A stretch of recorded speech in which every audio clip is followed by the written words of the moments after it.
සුබ දවසක් ඔයාලට. ඉතින් අද මම ඔයාලට අරගෙන ආවේ අලුත් අවුරුද්දට කැවිලි මේසයට නැතුම් බැරි කෑමක් අරගෙන.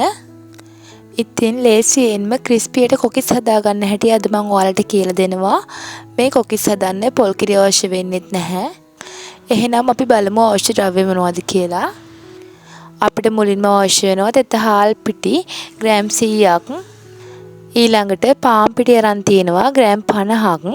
ෆ්‍රෙෂ් මිල්ක් අරන් තියෙනවා මිලිලීටර් 200ක්. කහ කුඩු අවශ්‍ය වෙනවා තේ හැඳි භාගයක් වගේ. ලුණු තේ හැඳි භාගයක් අරන් තියෙනවා. සීනි අරන් තියෙනවා තේ හැන්දක්. ඉතින් මේ ද්‍රව්‍ය වලට අමතරව අපිට බෙද ගන්න පොල් තෙල් තමයි අවශ්‍ය වෙන්නේ. දැන් අපි මුලින්ම මිශ්‍රණය හදාගෙන ඉමු. මම බෝල් එකකට හාල් පිටි ටික මේ වගේ දාගත්තා. ඒකටම පාන් පිටි ටිකත් එකතු කරගන්නවා. ඒකටම කහ කුඩු ටිකයි ලුණුයි සීනි ටිකයි එකතු කරගන්නවා. ඔයාලට අවශ්‍ය නම් මේ වෙලාවේ කරපිංච ටිකක් හීනි උඩ කපාගෙන එකතු කරගන්න පුළුවන්.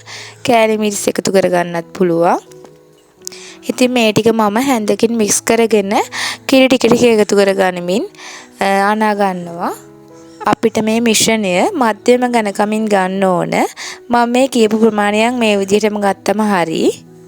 පාන් පිටි වල කැට නැති වෙන විදිහට හොඳට මික්ස් කරගන්න.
මෙන්න මේ විදිහට හැන්දට ගත්තාම දෙකට බෙදිලා තියෙන විදිහට ඝනකමට ගන්න ඕන.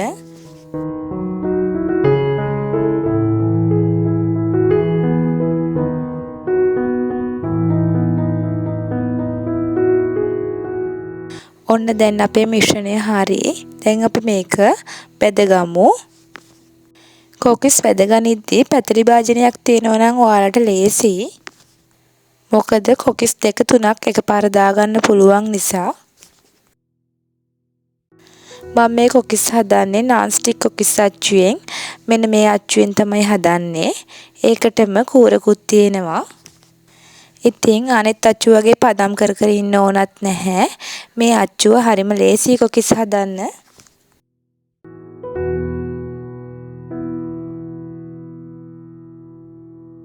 කොකිස් මිශ්‍රණයට අච්චුව ගිල්වනකොට අච්චුව ටිකක් රස්නෙන් තියෙන්න ඕන.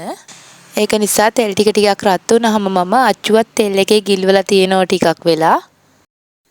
දැන් අපි බලමු තෙල් එක රත් වෙලාද තියෙන්නේ කියලා. අපි හදාගත්ත මිශ්‍රණයෙන් පොඩ්ඩක් තෙල් එකට දාලා බලන්න. මෙන්න මේ වගේ ඉක්මනටම උඩට මිශ්‍රණය එනවා නම් නන දැන් තෙල් එක රත් වෙලා තියෙන්නේ. දැන් අපි හිමීට කොකිස් අච්චුව අපි හදාගත්ත මිශ්‍රණය මෙහෙම තුන් කාලක් ගිල්වලා ආයෙ තෙල් එකට දාගමු. තෙල් එකට දාගත්ත ගමන්ම අපි මේක ගලවන්න යන්නේ නැහැ. එහෙම වුණොත් කොකිස් එක ලස්සනට එන්නේ නැහැ. non stick කොකිස් අච්චුව නිසා මේක ඉක්මනට ගැලවෙනවා කූරෙන් ඇනපු ගමන්ම.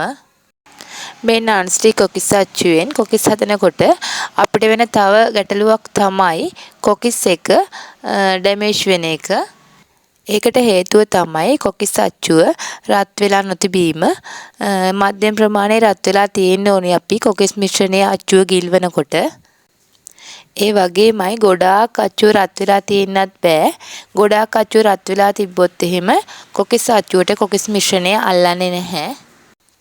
ඉතින් මේ දේවල් හරියටම කරගත්තාම මේ නාස්ටික් කොකිස් අච්චුවෙන් කොකිස් හදන්න හරිම ලේසි. මට නම් මේ අච්චුවෙන් කොකිස් හදන්න ආස හිතෙනවා. ඉතිරි කොකිස් ටිකක් මම මේ වගේ හදාගත්තා.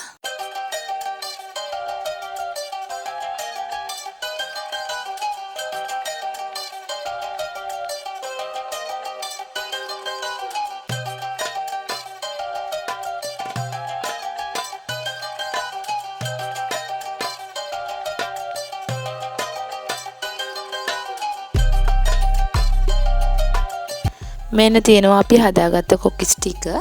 ඇත්තටම පොල් කිරි වලින් හදාගත්තට වඩා හොඳට ආවා ක්‍රිස්පි ගතියයි.